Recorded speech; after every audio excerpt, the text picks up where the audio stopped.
many centuries, Britain was a dangerous place.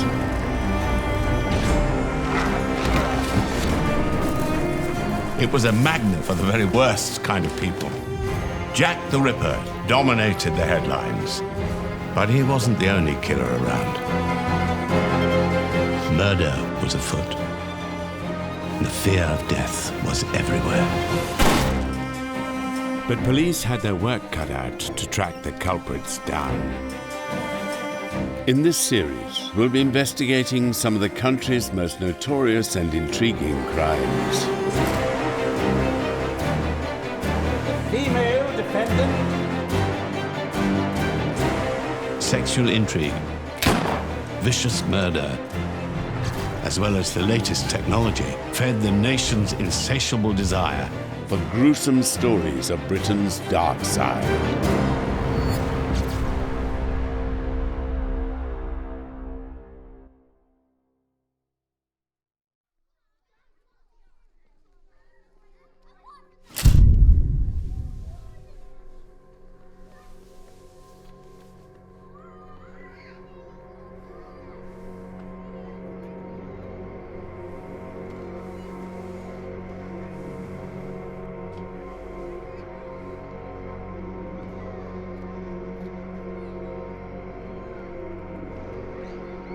In the parts of Scotland that were his hunting ground, the name of Peter Manuel can still elicit a shudder. He was, as Manuel described himself, the foulest beast on earth.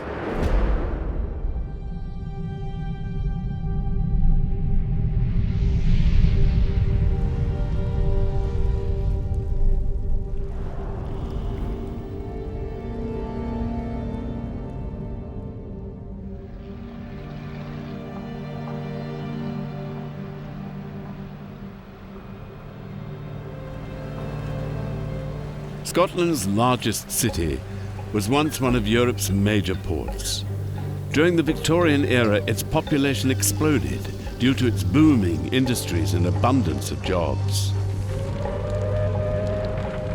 The two world wars impacted greatly on this once magnificent metropolis, and by the 1950s it was a city down on its luck. High unemployment, soaring crime, deprivation and poverty would all take their toll on its inhabitants. Everything about it was black, so it was like the ultimate noir city. People were living in appalling housing, all on top of one another. There were no bathrooms, houses were being chucked up. You could actually kick your way through walls because the building standard was so low. Glasgow at that time was starting to undergo a period of change in relation to housing, slum clearance, tower blocks beginning to be built.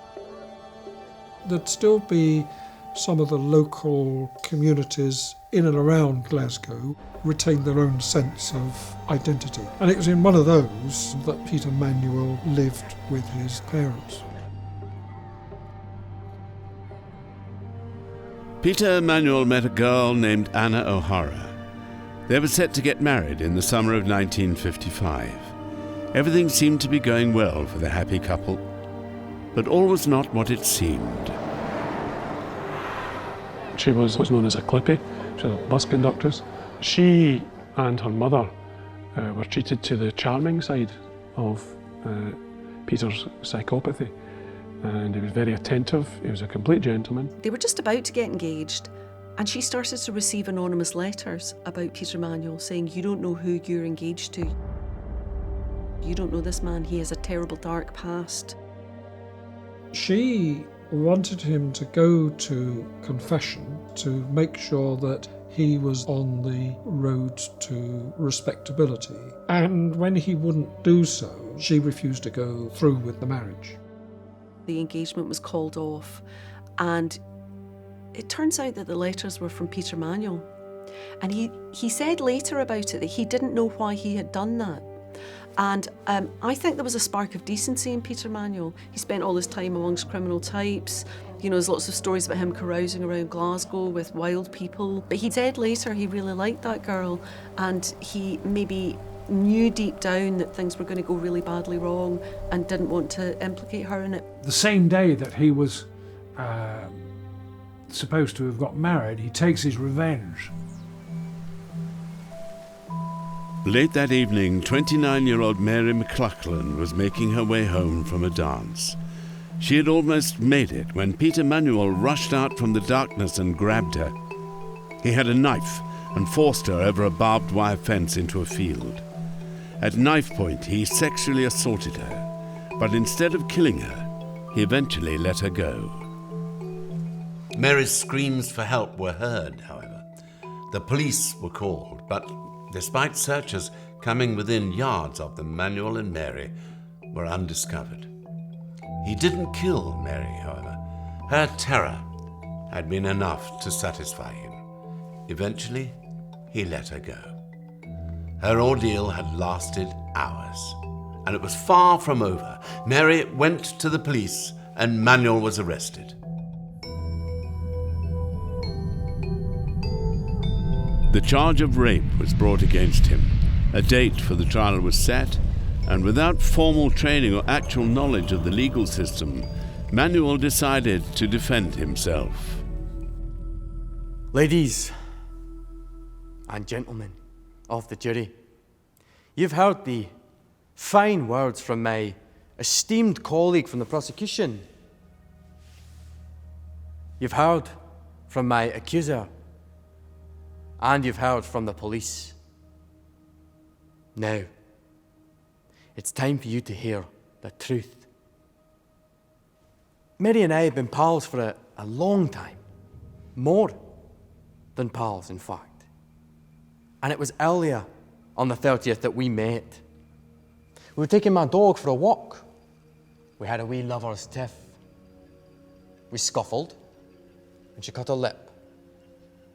Now, I'm no proud of myself. And I said sorry right away. And I say it again to you today. Mary, I am sorry.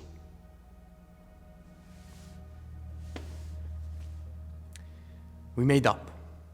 And I said, let's go and take a look at those snares, for rabbits. So we go to the field. Now, to get in, you have to clamber over some barbed wire. And she got another wee cut. She was really in the wars that night. Anyway, there were no rabbits. So, we sat down, had a smoke. And then, we see this train coming. And suddenly Rusty, that's my dog, he goes chasing after it, like it's a wee cat. I had to do something. So I took out my knife, and I'm no denying I had it. And I lobbed it in the other direction to try and distract him. That knife saved my dog.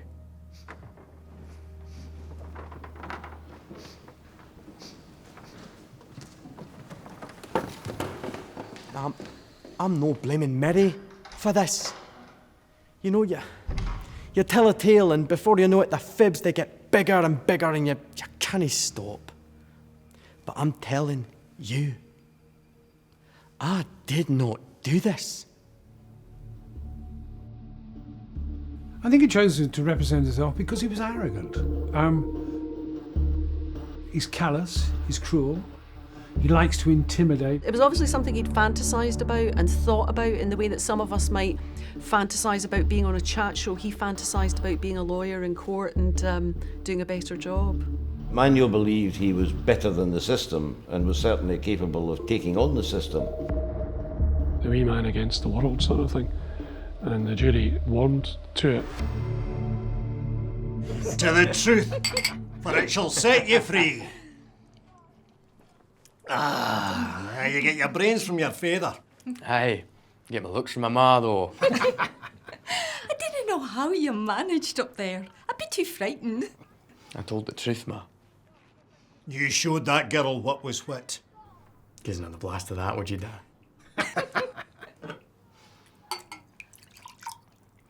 Go on, then. If ever I see that girl round here, I'll be giving her a piece of my mind. You can't slander the Manuels and get away with it. Cheers! Cheers.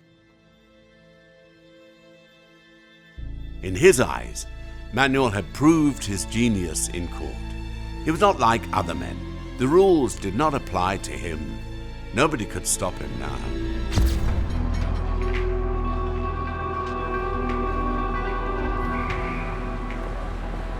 Manuel was born in New York in 1927, but his father's attempt at the American dream was unsuccessful. The family moved back across the Atlantic when Manuel was just a child. They settled permanently near Glasgow in 1945. By then, the teenage Peter Manuel had found alternative accommodation of his own. At the age of 16, he'd been sent to Borstal, a corrective school for young delinquents. Manuel had turned to crime early. As the years went by, he graduated to more and more serious offences. In 1946, he was arrested on 15 charges of housebreaking. While on bail paid for by his father, Manuel then sexually assaulted 3 women in less than a week. Caught and convicted of rape, he was sentenced to 9 years in jail. Manuel had grown into a man with a fierce temper and a fiercer sense of his own superiority. He was a fantasist, boasting to fellow prisoners that he was a champion boxer, that his father was a mobster. He had a lot of time to fantasise because he spent so much time sitting in cells. Manuel had gone to the American consul in Glasgow. He said he had something of grave importance to American national security. To his amazement, perhaps, they believed him. He was flown to Ruislip. The FBI interviewed him and said, the man's a fantasist. He told stories like he was on a plane and the plane couldn't land and he managed to land the plane even though he'd never been in a plane or flown a plane. I mean, they were not very good stories.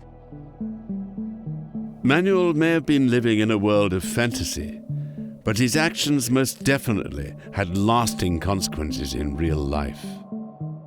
One afternoon in early 1956, a man was out walking his dogs across East Kilbride Golf Course when he spotted something. It was a girl lying on the ground near the 5th tee. At first, he thought she was sunbathing, but he soon discovered the truth. The body was identified as 17-year-old Anne Nelens. She'd been missing for 2 days. The killer, police determined, had spent some time with the body after death, rearranging it, glorying in what he'd done. Annie Nelens was a nice, ordinary girl, just embarking upon her life. And she happened to be in the wrong place at the wrong time. What we can trace from the forensics was she ran for a mile to get away from this person. She lost shoes. I mean, it must have been a frantic run. Part of his makeup is suggested that he likes inflicting the terror. This gives him a sexual high. Eventually he catches her and he bludgeons her with a big bit of metal. The investigation soon focused on Peter Manuel. At the time of the murder, he was working with the gas board on a site next to the golf course. When police came asking for information, he made sure they remembered him, as if he was trying to cultivate suspicion. 10 days after the body was found, police interviewed Manuel at his work, and at the same time, other officers called in on the family home.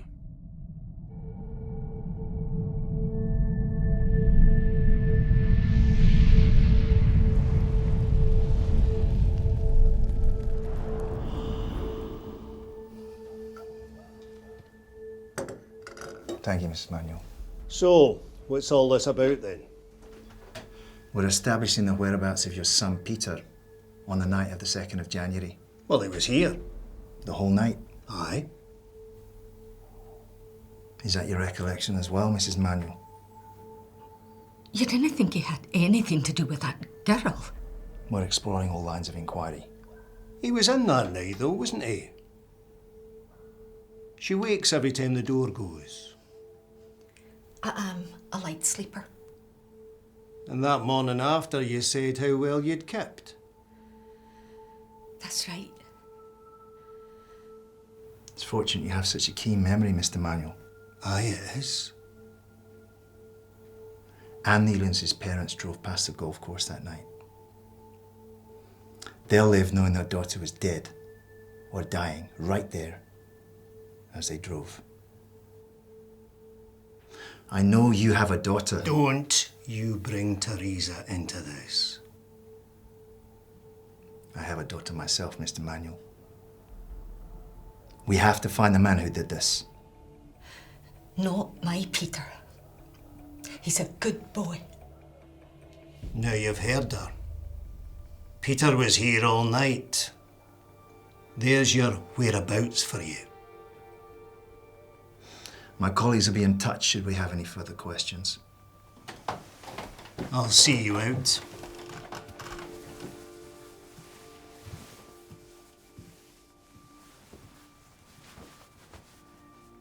Thank you for the tea, Mrs. Manuel.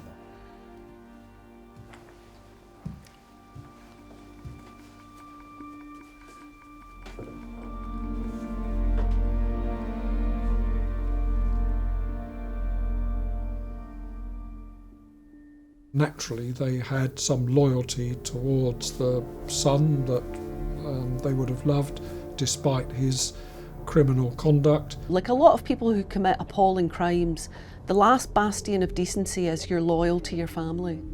And it's really over-amplified. Manuel had long been obsessed with gangsters. He yearned for acceptance from the bigwigs of Glasgow's underworld. He knew the life stories of Dillinger and Capone and Babyface Nelson and people like that. And I think that gave him comfort because he was able to say, there are people in this world that I can identify with.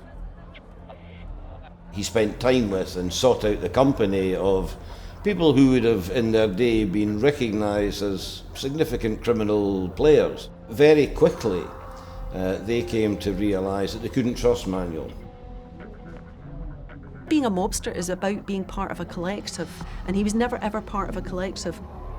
He was flamboyant. He attracted attention. Now, the last thing any professional criminal wants is somebody who does grandstanding performances and draws attention to himself. In March 1956, he teamed up with another low-level criminal. Their plan was to rob the canteen of a nearby coal mine, but police were tipped off. Both men were arrested and bailed. A trial date was set for that October. In the next 6 months of freedom, Manuel would be busy. Over the summer, he committed a string of minor thefts and break-ins, but as his likely incarceration drew closer, Manuel became bolder.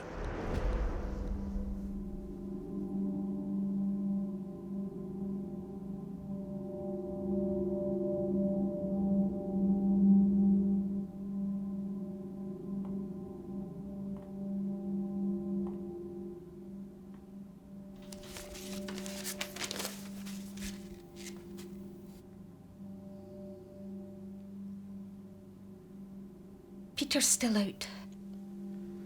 Aye.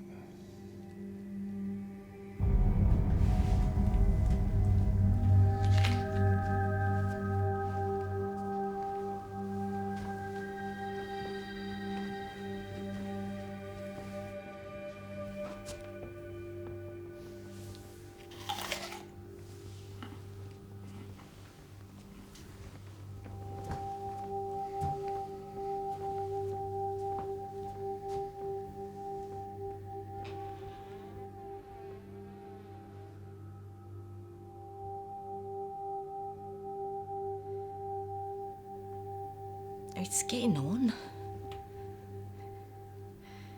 Aye.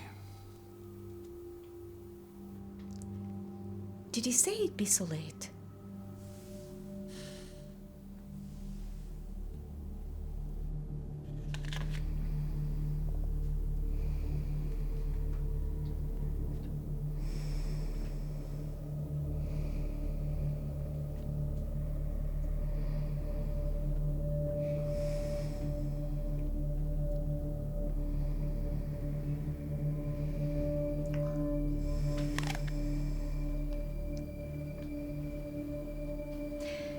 think I'll make up his bed for him.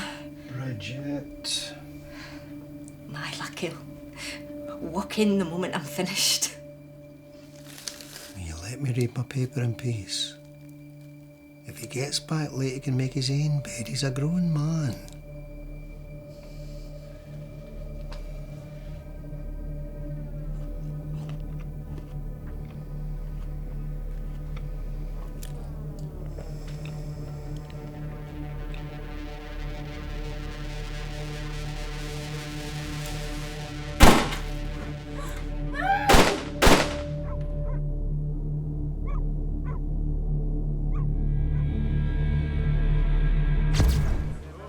On the morning of September the 9th, 1956, Peter Manuel broke into the Watt home.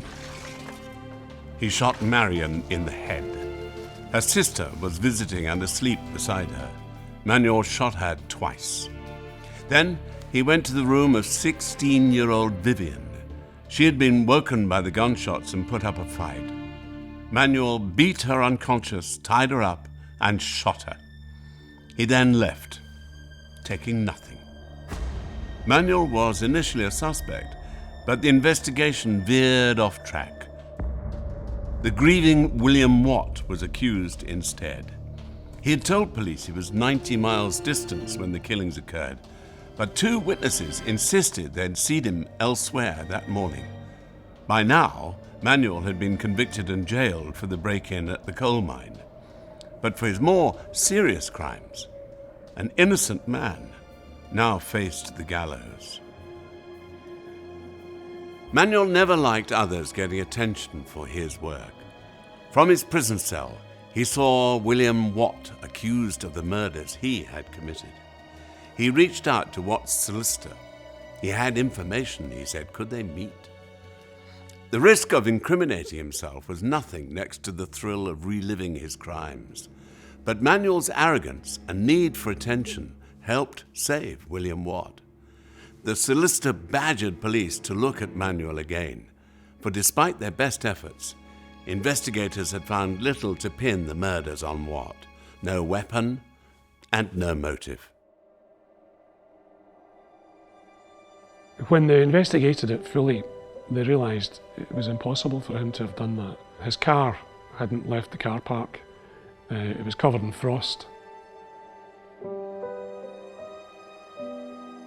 The sister-in-law's children still believe that William Watt had something to do with it. Other people think it's an outrage to even suggest that. William Watt definitely didn't commit these murders. Some people to this day say he helped organise the whole thing, but I don't think there's any mileage in that at all. I'm always inclined to believe that it was more complicated than a nut job went crazy. Peter Manuel would have to wait nearly another year. He emerged from Barlinnie prison on the 30th of November, 1957.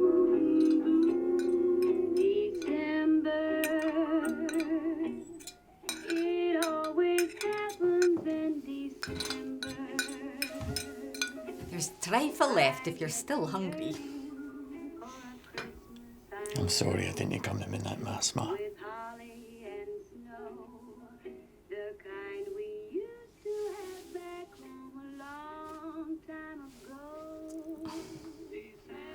Happy Christmas. You didn't have to do that. What kind of son do you think I am?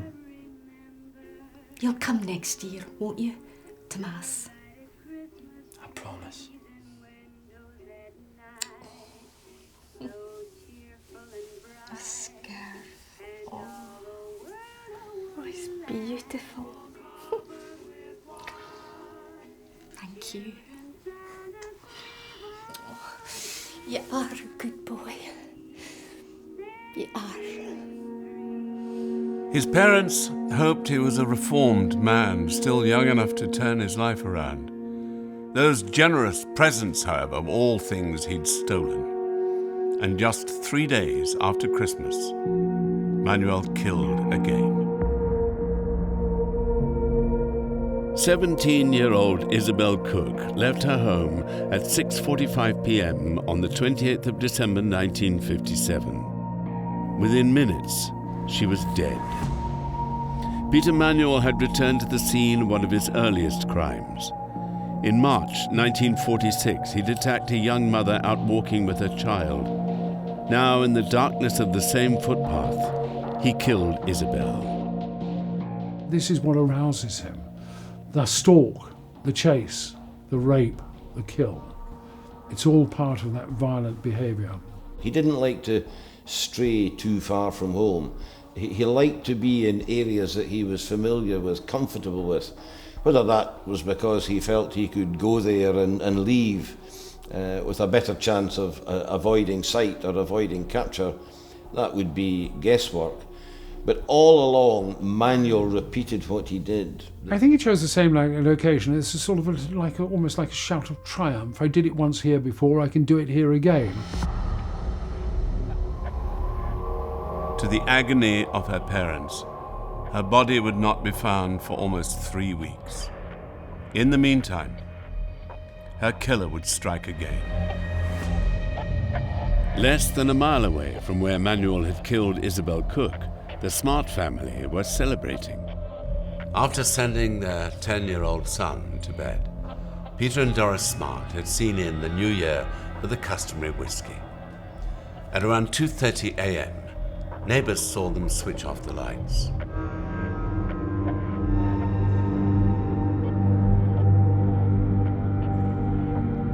During the week, they had lain undiscovered. Manuel had returned repeatedly to the house. He had eaten their food, slept on their couch, and fed their pet cat. Stealing the family's car, he even felt confident enough to stop and give a policeman a lift. How clever Manuel must have felt. How invincible. This time, however, he had made a mistake.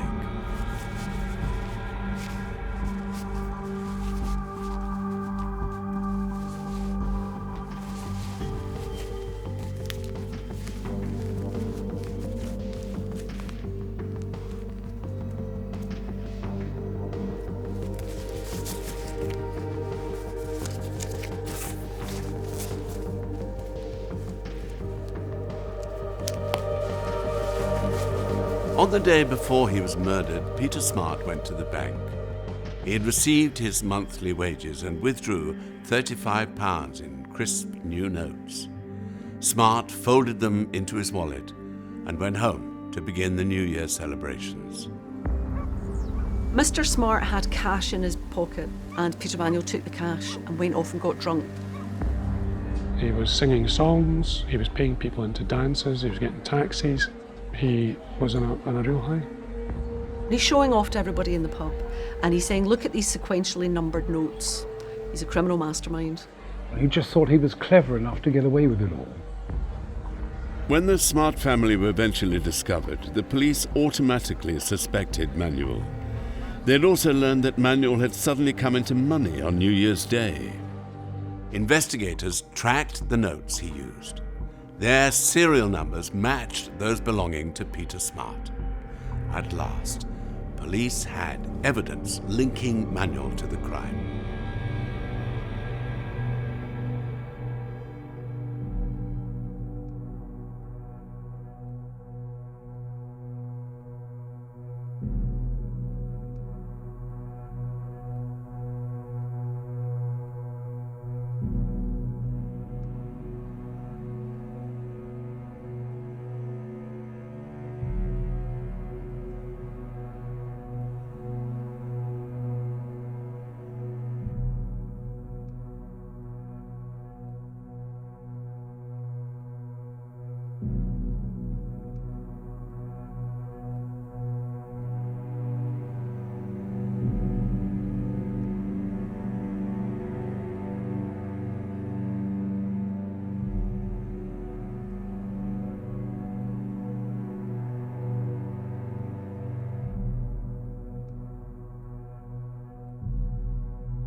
Police had proof that linked Manuel to the multiple murders of the Smart family, but they needed more.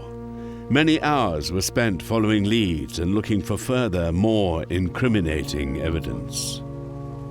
I don't think there's any doubt that in the police inquiry, although they were pretty sure by this time, the one thing the police could not afford was for Manuel to walk.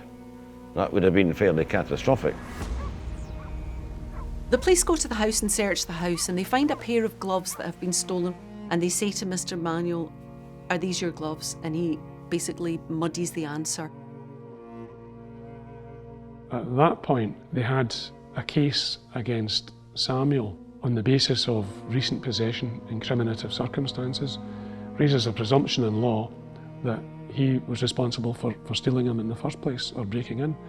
Now, it's a ludicrous notion that Samuel Manuel went to break into the house, but at the end of the day, he didn't tell the truth. Police, of course, would later deny Samuel's arrest was in any way intended to put pressure on his son, but it's difficult to see any other rationale behind it. And it worked. Manuel agreed to talk, on one condition. Police had made a deal with Peter. If he were to confess to the murders, his father would be set free.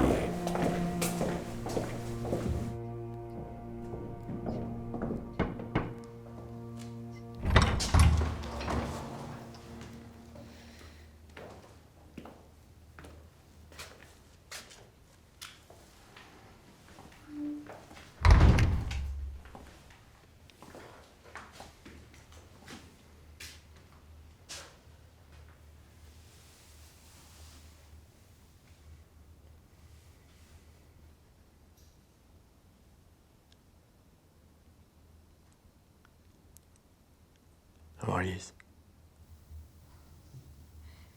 James and Teresa send their love. Oh, aye. Send them mine.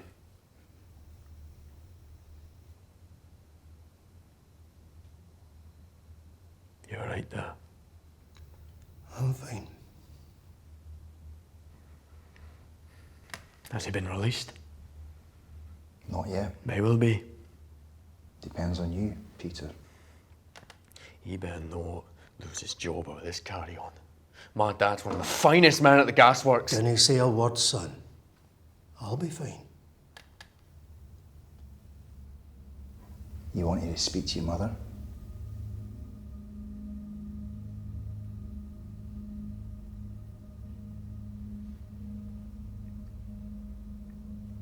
You shouldn't have come to a place like this, Smart.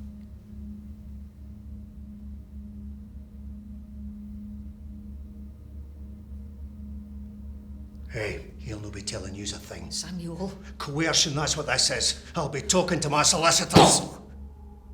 Let the boy speak.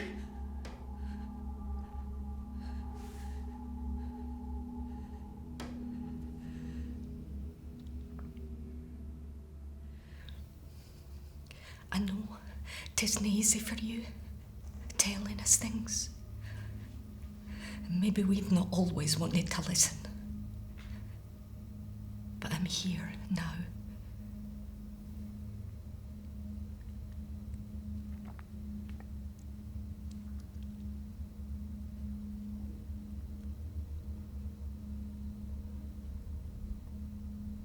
I've done some terrible things. I killed that girl in East Kilbride. And Isabel Cook. I shot the women in the house. All three of them. The wards.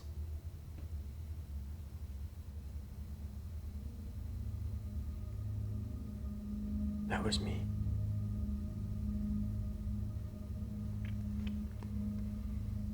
And the family with the wee boy on New Year.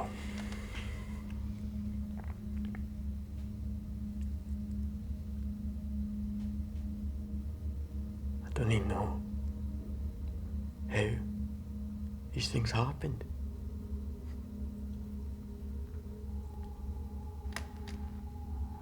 Don't you know why you do it?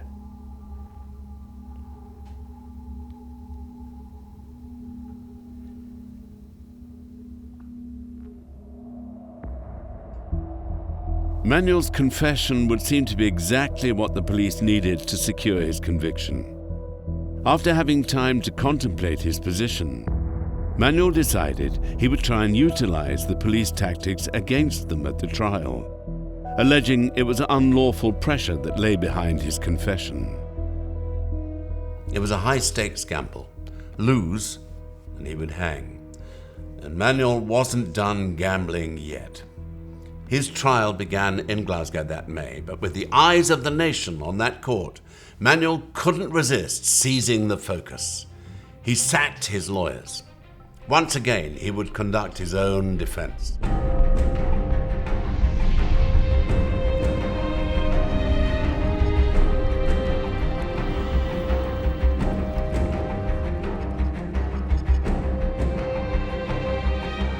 Half the audience who have waited all night to get into court, half of them leave because they can't listen to it anymore, and he's there for 6 hours.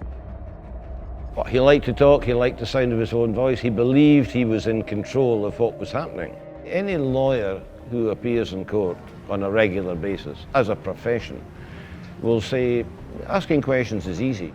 The secret is to know which question to ask, and even more so, knowing when to sit and say nothing.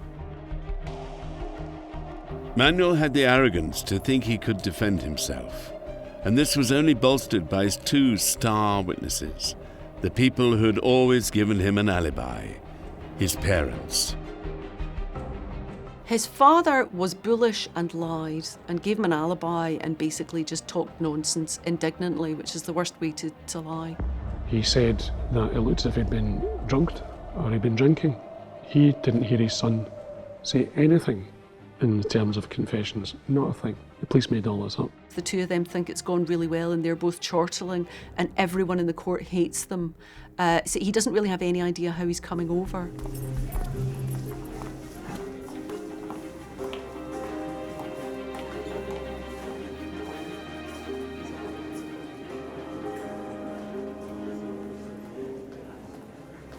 I swear by Almighty God that I will tell the truth, the whole truth, and nothing but the truth.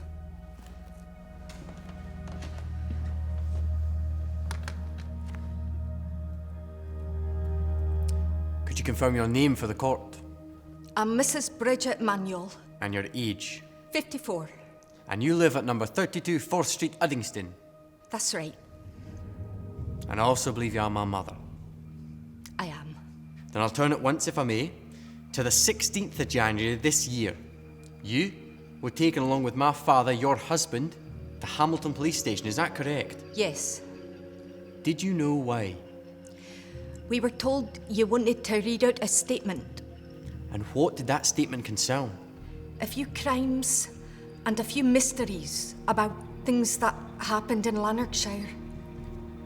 Did that statement mention any specific crimes? No. And did you hear me make any other statement to you?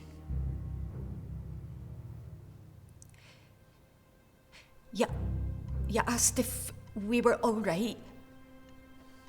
And that was all.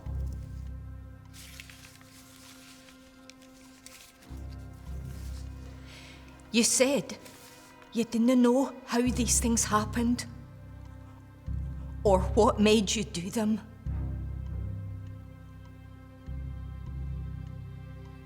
What makes you think I said that? I heard you. Could it not have been one of the police you heard? I thought I heard you. But it could have been. Was it not one of the police you heard? I thought it was you. That's what I'm trying to get at. Is it a fact that you think you heard me say it, or that I did say it? I don't know. Did you definitively and plainly hear me say, I don't know what makes me do these things? I heard you say it, Peter.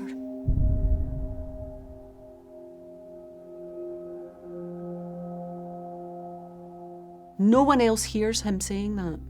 The father never ever gives evidence that he said that. The cops don't say that he said that. So is Mrs. Manuel making it up under oath because she feels that she has to protect people from her son? It's a really fascinating conflict. I've never seen anything to suggest that she was other than at heart a decent woman, and must have been terribly torn by this desire to do something to help her son, and the realisation that he actually was beyond any kind of help that she could give. She'd taken an oath on the Bible. Her loyalty really was to decency and telling the truth. Simply as a human being, you might think your children had strayed, you might think they had done things that were wrong, but if your son or daughter sat in front of you and confessed to that kind of a crime, how would you react?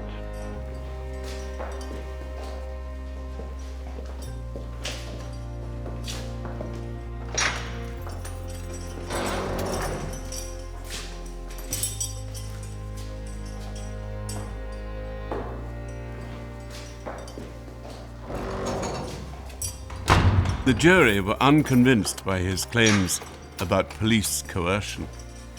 The judge strategically instructed the jury to find Manuel not guilty of the murder of Nelens due to lack of evidence, although he was almost certainly responsible for it.